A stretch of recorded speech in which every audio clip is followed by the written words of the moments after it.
السلام علیکم ورحمۃ اللہ وبرکاتہ۔ آج کی اس ویڈیو میں آپ کے سامنے آخر الزماں پیغمبر محمد عربی صلی اللہ علیہ وسلم کی مزاج و عادات کے بارے میں چند باتیں پیش کرتی ہوں کہ آپ صلی اللہ علیہ وسلم دل کے بڑے سخی تھے، کسی سوالی سے نہیں کبھی نہیں کی، اگر ہوا دے دیا، نہیں ہوا تو نرمی سے سمجھا دیا، دوسرے وقت دینے کا وعدہ کر لیا۔ آپ بات کے بڑے سچے تھے، آپ کی طبیعت بہت نرم تھی، سب باتوں میں سہولت اور آسانی برتتے، اپنے پاس اٹھنے بیٹھنے والوں کا بڑا خیال رکھتے کہ ان کو کسی طرح کی اپنے سے تکلیف نہ پہنچے، یہاں تک کہ اگر رات کو اٹھ کر باہر جانا ہوتا تو بہت ہی آہستہ جوتی پہنتے، بہت ہلکے سے کیواڑ کھولتے، بہت آہستہ آہستہ چلتے، اور جب گھر میں تشریف لاتے اور گھر والے سو رہتے تو بھی سب کام چپکے کرتے، کبھی کسی سوتے کی نیند خراب نہ ہو جائے۔ ہمیشہ نیچی نگاہ زمین کی طرف رکھتے، جو بہت سے آدمیوں کے ساتھ چلتے تو اوروں سے پیچھے رہتے، جو سامنے آتا اس کو پہلے سلام کرتے،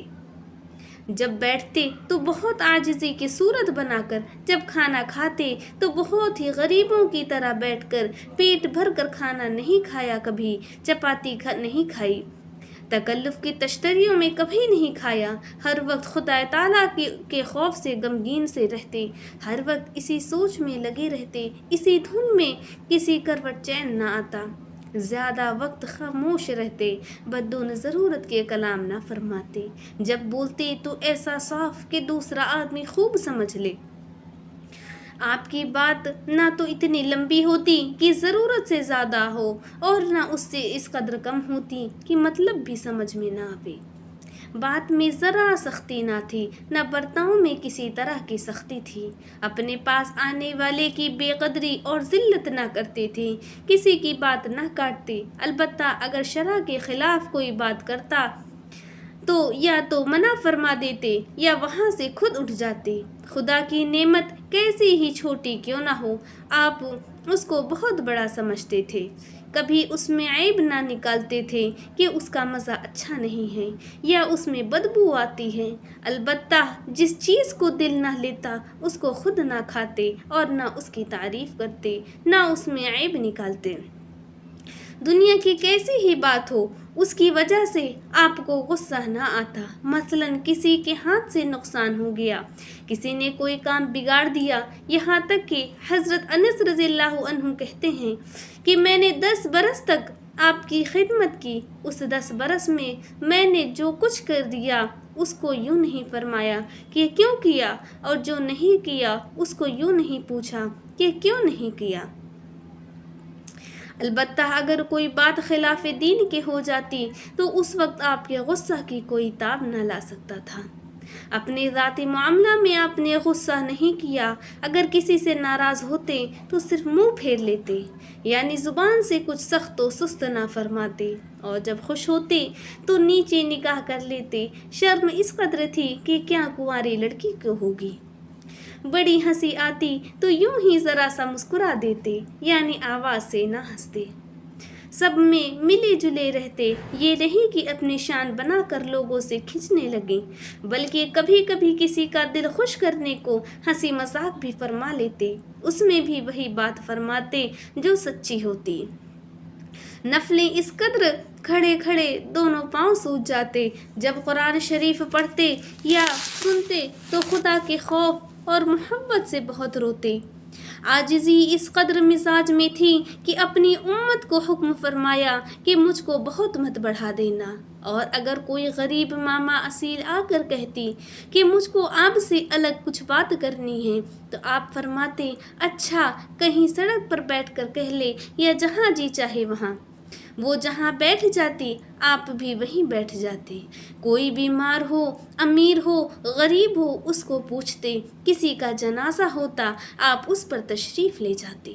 کیسا ہی کوئی غلام تلام دعوت کر دیتا آپ قبول فرما لیتے، اگر کوئی جو کی روٹی اور بد مزہ چربی کی دعوت کرتا آپ اس سے بھی عذر نہ فرماتے، زبان سے کوئی بیکار بات نہ نکلتی، سب کی دلجوئی کرتے، کوئی ایسا برتاؤ نہ فرماتے جس سے کوئی گھبراوے، ظالم موضوع کی شرارت سے خوش تدبیری کے ساتھ اپنا بچاؤ بھی کرتے، مگر ان کے ساتھ اسی خندہ پیشانی اور خوش اخلاقی کے ساتھ پیش آتے۔ آپ کے پاس حاضر ہونے والوں میں اگر کوئی نہ آتا اس کو پوچھتے، ہر کام کو ایک قاعدہ سے کرتے، یہ نہیں کہ کبھی کچھ کر دیا کبھی کسی طرح کر لیا۔ جب اٹھتے خدا کی یاد کرتے، جب بیٹھتے خدا کی یاد کرتے، جب کسی محفل میں تشریف لے جاتے تو جہاں تک آدمی بیٹھے ہیں اس کے کنارے پر بیٹھ جاتے، یہ نہیں کہ سب کو پھاند کر بڑی جگہ تلاش کر کے بیٹھے۔ اگر بات کرنے کے وقت کئی آدمی ہوتے تو باری باری سب کی طرف منہ کر کے بات کرتے، یہ نہیں کہ ایک طرف تو توجہ ہے دوسرے کو دیکھتے بھی نہیں۔ سب کے ساتھ ایسا برتاؤ کرتے کہ ہر شخص یوں سمجھتا کہ مجھے سب سے زیادہ چاہتے ہیں۔ اگر کوئی پاس آ کر بیٹھتا یا بات شروع کرتا اس کی خاطر رکے بیٹھے رہتے، جب پہلے وہی اٹھ جاتا تو آپ اٹھتے۔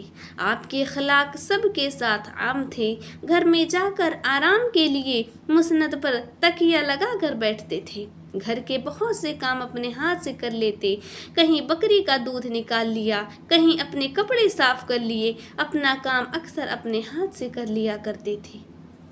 کیسا ہی برے سے برا آدمی آپ کے پاس آتا اس سے بھی مہربانی کے ساتھ ملتے، اس کی دل شکنی نہ فرماتے، غرض سارے آدمیوں سے زیادہ آپ ہی خوش اخلاق تھے۔ اگر کسی سے کوئی ناپسندیدہ بات ہو جاتی تو کبھی اس کے منہ در منہ نہ جتلاتے، نہ طبیعت میں سختی تھی اور نہ کبھی سختی کی صورت بناتے، جیسے بعضوں کی عادت ہوتی ہے کہ کسی کے ڈرانے دھمکانے کو جھوٹ موٹ غصہ کی صورت بنا کر ویسی ہی باتیں کرنے لگتے ہیں۔ نہ آپ کی عادت چلانے کی تھی، جو کوئی آپ کے ساتھ برائی کرتا آپ کبھی اس کے ساتھ برائی نہ کرتے بلکہ معاف اور درگزر فرما دیا کرتے۔ کبھی اپنے ہاتھ سے کسی غلام کو، خدمتگار عورت کو، بلکہ کسی جانور تک کو بھی نہیں مارا، اور شریعت کے حکم سے سزا دینا اور بات ہے۔ اگر آپ پر کوئی زیادتی کرتا تو اس کا بدلہ نہ لیتے، ہر وقت ہنس مکھ رہتے اور ناک بھووں کو نہ چڑھاتے، اور مطلب یہ نہیں کہ بے غم رہتے، کیونکہ اوپر آ چکا ہے کہ ہر وقت غم اور سوچ میں رہتے۔ مزاج بہت نرم تھا، نہ بات میں سختی، نہ برتاؤ میں سختی، نہ بے باکی تھی، جو چاہا پھٹ سے کہہ دیا، نہ کسی کا عیب بیان کرتے، نہ کسی چیز کے دینے میں دریغ فرماتے۔ ان خصلتوں کی ہوا بھی نہ لگی تھی، جیسے اپنی بڑائی کرنا، کسی سے بحثا بحثی لگانا، جس بات میں کوئی فائدہ نہ ہو اس میں لگنا، نہ کسی کی برائی کرتے، کسی کے عیب کو کھرید کرتے اور وہی بات منہ سے نکالتے جس میں ثواب ملا کرتا۔ کوئی باہر کا پردیسی آ جاتا اور بول چال میں، پوچھنے پاچھنے میں بے تمیزی کرتا، آپ اس کی سہارا فرماتے، کسی کو اپنی تعریف نہ کرنے دیتے۔ ماشاءاللہ، کیا نبی کے خوبصورت عادات و مزاج تھے۔ کوشش کریں کہ ہم بھی اپنے اندر ان خصلتوں کو لانے کی کوشش کریں، کم از کم کچھ چیزوں کو تو لانے کی ضرور کوشش کریں۔